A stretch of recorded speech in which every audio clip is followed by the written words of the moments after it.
वक्रतुंड महाकाय सूर्यकोटि समप्रभ निर्विघ्नं कुरु मे देव सर्वकार्येषु सर्वदा। गणपति बप्पा मोरया। जी हाँ, नमस्कार दोस्तों। आज आप समझ ही गए होंगे हमारी प्रस्तुति है गणेश चतुर्थी पे, गणपति बप्पा पे, भगवान श्री गणेश पे। कभी सोचा है कि क्यों गणेश चतुर्थी को ही भगवान गणेश को बुलाया जाता है, 10 दिन तक उनकी सेवा की जाती है? इसके पीछे क्या कथा है, क्या कहानी है और क्या कारण है? हमारी आस्था का विषय है, हमारी श्रद्धा का विषय है, हमारा प्यार सद्भाव सब कुछ इसके साथ जुड़ा हुआ है। इसको लेकर कई मान्यताएं हैं, बहुत सारी कथाएं जुड़ी हुई हैं।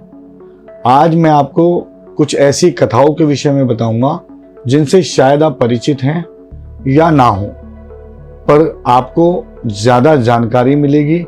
और मैं आज आपको ये भी बताऊंगा कि गणेश चतुर्थी को मनाने का सही तरीका क्या है, क्योंकि कई बार हम श्रद्धा या आनंद में आकर दूसरों को देखकर गणपति बप्पा को घर बुलाने चाहते हैं, लेकिन अक्सर हम कुछ गलतियां कर बैठते हैं या जो सही तरीका है, सही प्रोसेस है, उसे हम फॉलो नहीं करते और उसके बाद हमें जो फल गणपति बप्पा से चाहिए वो नहीं मिलता।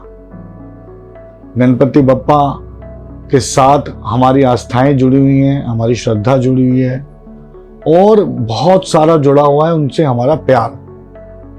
तो आइए जानते हैं कैसे शुरुआत हुई गणेश चतुर्थी पर गणपति बप्पा के आगमन की और कैसे ये सारा उत्सव के रूप में मनाया जाने लगा। तो कई अलग अलग लोक कथाएं हैं।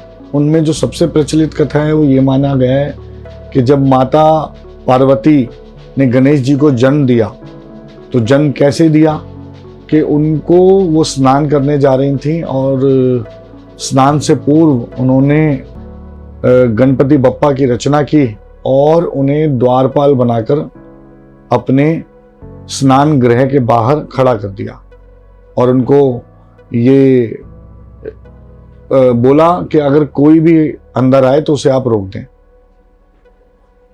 गणपति बप्पा ने वही करना शुरू कर दिया। माता पार्वती जब स्नान करने चली गईं, उसके पश्चात भगवान शिव वहां आए और गणपति महाराज ने भगवान शिव को भी अंदर जाने से रोक दिया। इस पर शिव भगवान क्रोधित हो गए, क्योंकि उन्हें पता ही नहीं था ये कौन है और गणेश जी को भी ये कहाँ पता था कि ये कौन है, ये देवादिदेव महादेव हैं, इनको अंदर जाने से रोकना नहीं चाहिए। परंतु वो अपने धर्म का पालन कर रहे थे। क्रोध में आके भगवान शिव ने उनका सिर काट दिया। जैसे ही माता पार्वती बाहर आई और उन्होंने गणेश जी का सिर कटा हुआ देखा, तो बहुत क्रोधित होकर उन्होंने भगवान शंकर को बताया कि ये इसका जन्म मैंने किया है, ये मेरा पुत्र स्वरूप है, आपने इनका सर काट के बहुत गलत किया है। तब भगवान शंकर ने एक हाथी के बच्चे का, एक गजराज के बच्चे का सिर उनके लगाया और तब से गणेश जी के उस दिन को जन्मोत्सव के रूप में मनाया जाने लगा। ऐसा कहा जाता है कि वो गणेश चतुर्थी का ही दिन था जिस दिन ये सब घटना घटी। एक और लोक कथा के अनुसार एक बार कार्तिकेय ने ताड़कासुर का वध किया।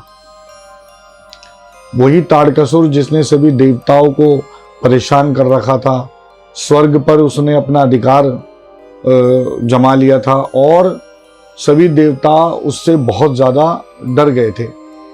तब कार्तिकेय जी ने ताड़कासुर का वध किया और स्वर्ग को उनके कब्जे से हटाया और इस पर उन्होंने सोचा कि भगवान शिव उनसे बहुत प्रसन्न होंगे और उन्हें स्वर्ग को सौंपकर इंद्र की उपाधि देंगे।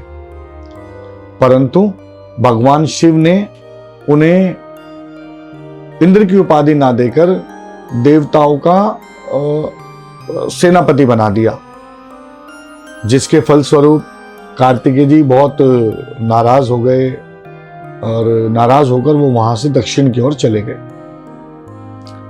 जब वो नाराज हो गए और गणेश जी को ये पता चला कि वो नाराज हो गए हैं और माता पिता भी उनके इस बात से दुखी हैं, तो वो उनको मनाने के लिए उनके पीछे पीछे गए। तो जब गणेश जी महाराष्ट्र में एक समुद्र के समीप उनसे मिले, तब कार्तिकेय जी ने उनका एक राजा के रूप में स्वागत किया और 10 दिन तक अपने पास मेहमान बनाकर रखा। वो दिन भी गणेश चतुर्थी का दिन था और इसीलिए तब से गणेश चतुर्थी से लेके चतुर्दशी तक 10 दिन गणपति बप्पा को एक राजा के रूप में हम अपने घर में, अपने आंगन में, अपने पंडाल में बुलाते हैं और उनकी सेवा करते हैं। और 10वें दिन उन्हें विसर्जित कर कर, समुद्र में विसर्जित कर कर उनकी कैलाश की ओर यात्रा को अग्रसर करते हैं और ऐसा कामना करते हैं, ऐसा विश्वास रखते हैं कि वो अगले वर्ष दोबारा मेहमान के रूप में आएंगे। तो ये कई ऐसी लोक कथाएं हैं जिनके आधार पर ऐसा माना गया है कि ये प्रथा गणेश जी के पूजन की, गणेश जी को बुलाने की, उनकी सेवा करने की प्रारंभ हुई, चालू हुई। इन कथाओं के आधार पर हम यदि माने तो समस्त महाराष्ट्र में सर्वप्रथम उनके आगमन और उनके पंडाल सजना और उनके राजा के रूप में सेवा प्रारंभ हुई। समय समय पर यह प्रथा बढ़ती चली गई और लोगों की श्रद्धा इसके प्रति बढ़ी, उनका सद्भाव बढ़ा, उनका प्यार बढ़ा और उनको गणेश जी से जो भी आशीर्वाद चाहिए था वो मिलने लगा। गणेश जी बुद्धि के विदाता हैं और सर्व मनोकामना पूर्ण करने वाले देवता हैं। जब लोग उनको 10 दिन के लिए बुलाते हैं, उनकी सेवा करते हैं, तो जो भी उनसे वो प्रार्थना करते हैं श्रद्धा के साथ, उनकी सारी मनोकामनाएं गणेश जी पूरी करते हैं। गणेश चतुर्थी का ये पर्व भाद्रपद महीने के शुक्ल पक्ष की चतुर्थी को मनाया जाता है और चतुर्थी से लेकर चतुर्दशी तक उनकी सेवा की जाती है, उनके पंडाल सजाए जाते हैं और उनकी रोज आरती, पूजा अर्चना की जाती है। इससे जुड़ी हुई एक और बात मैं आपको बताऊं जो शायद आपको ना पता हो या कम लोगों को पता हो। ये परंपरा आजादी के आंदोलन के समय लोकमान्य तिलक ने समाज को एकजुट करने के लिए भी प्रारंभ की थी और तब से ये परंपरा बढ़ती चली गई और इसका विस्तार होता चला गया। जैसा कि मैंने पहले भी बताया कि पहले महाराष्ट्र में इसका चलन ज्यादा था, अब धीरे धीरे समस्त भारत में, उत्तर भारत में, दक्षिण भारत में अलग अलग जगह गणेश चतुर्थी, गणपति बप्पा का उत्सव मनाया जाने लगा। 10 दिन तक उनके पंडाल सजाए जाने लगे, उनको लोग अपने घर बुलाते हैं। उनका ऐसा माना गया है कि वो जब 10 दिन के लिए हम उन्हें बुलाते हैं तो वो हमारे बीच आकर रहते हैं और हमारी सारी मनोकामनाएं पूरी करते हैं और उन 10 दिनों में उनकी पूजा का विशेष महत्व बन जाता है। आइए अब जानते हैं कि गणपति के स्थापना कैसे की जानी चाहिए, क्या क्या नियम जो हमें मानने चाहिए और क्या सही तरीका है उनको स्थापित करने का।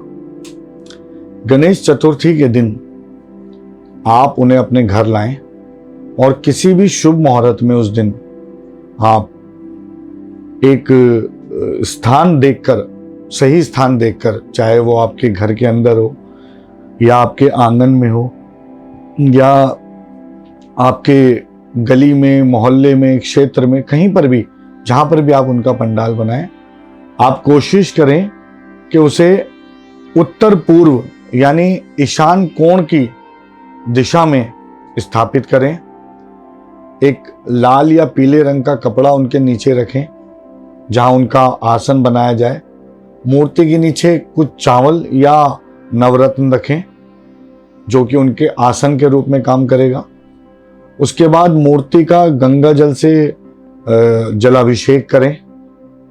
तत्पश्चात उन पर उनको अच्छे वस्त्र और आभूषण पहनाएं अपने सामर्थ्य के अनुसार। उसके बाद उनको उनके मंत्र से, गणपति बीज मंत्र से आप उनका आवाहन करें। उनको मोदक और जो भी प्रसाद श्रद्धा के रूप में, मोदक गणेश जी को बहुत पसंद है, तो अगर मोदक प्रसाद में आप रखते हैं तो और अच्छा फल मुझे लगता है मिलता है आपकी श्रद्धा और आस्था का। गणेश जी को सिंदूर, फूल और जो भी कपड़े जैसे कि मैंने बताया आपके सामर्थ्य के अनुसार आप उन्हें अर्पण करें।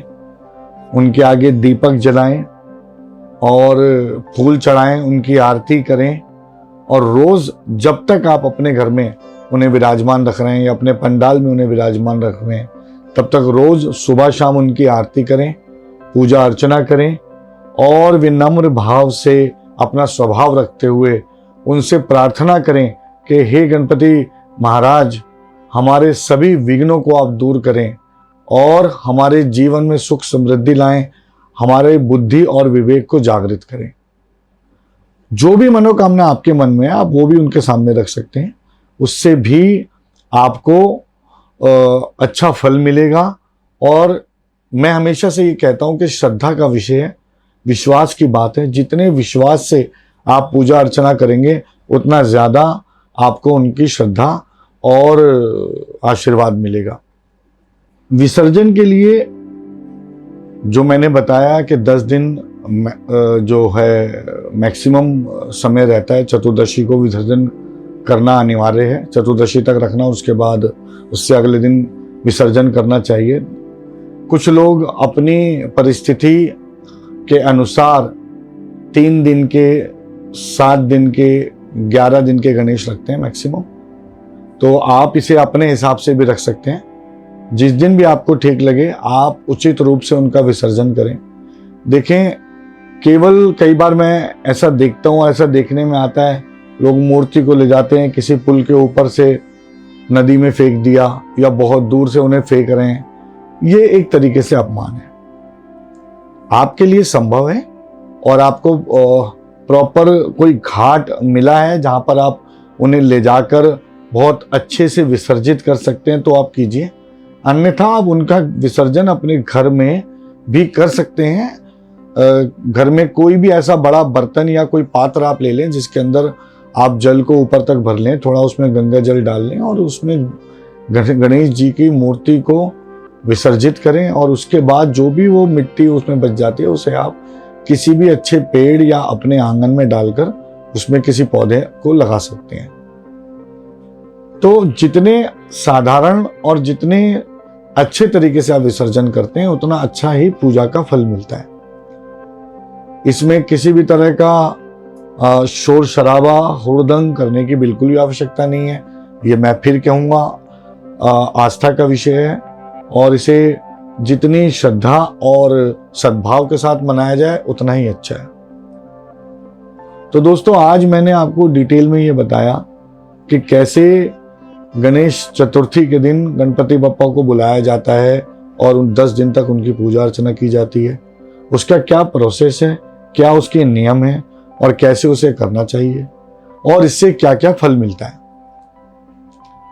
आपको यदि हमारा एपिसोड अच्छा लगा हो तो आप हमसे जुड़ सकते हैं और अपनी प्रतिक्रिया कमेंट के माध्यम से हमें बता सकते हैं। आने वाले समय में हम और भी विषयों पर अलग अलग एपिसोड बनाएंगे और आपसे जुड़े रहेंगे।